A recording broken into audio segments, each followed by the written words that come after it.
My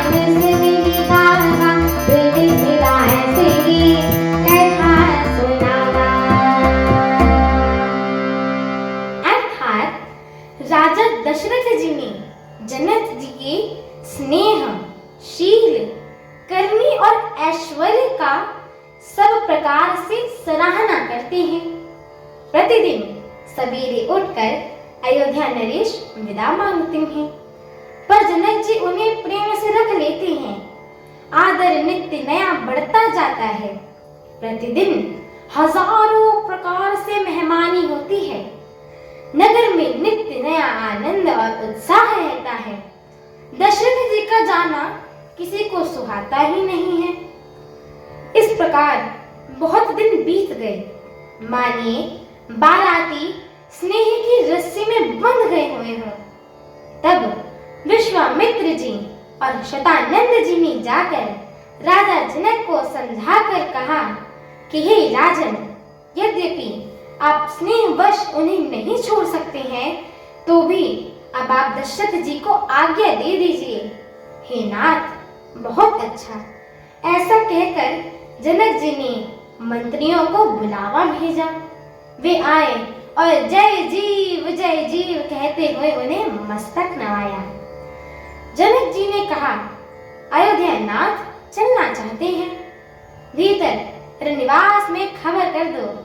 यह सुनकर मंत्री, ब्राह्मण, सभासद और राजा जनक भी प्रेम के वश हो गए। जनकपुर वासियों ने जब ये सुना कि बारात चली जाएगी, तब वे व्याकुल होकर एक दूसरे से बात पूछने लगे कि जाना सकते हैं क्या। यह सुनकर सब ऐसे उदास हो गए कि मानिए संध्या के समय कमल सकुचा गया हो।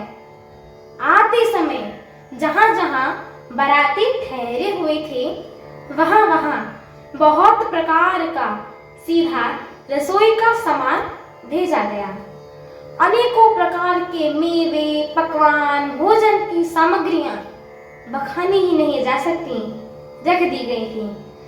अनगिनत बैलों और कहारों पर भर भर कर लदालद भेजी गई थी। साथ ही जनक जी ने अनेकों सुंदर शैयाएं यानी पलंग भेजे हुए थे। 1,00,000 घोड़े और 25,000 रथ, सब नभ से शिखा तक यानी ऊपर से नीचे तक सजाए हुए थे। 10,000 सजे हुए मतवाले हाथी, जिन्हें देखकर तो दिशाओं के हाथी भी लजा जाते हैं।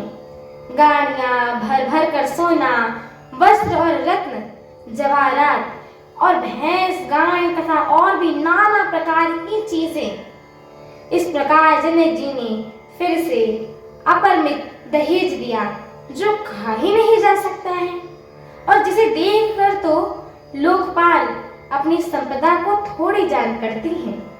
हमारे आगे की श्री राम कथा को सुनने के लिए हमारे चैनल को लाइक, शेयर, सब्सक्राइब एवं कमेंट अवश्य करें। एवं आप सभी हरि भक्तों से हम दोनों बहनों का एक छोटा सा निवेदन है कि कृपया आप सभी हमारे श्री रामचरितमानस जी के इस पाठ को पूरा सुना करें।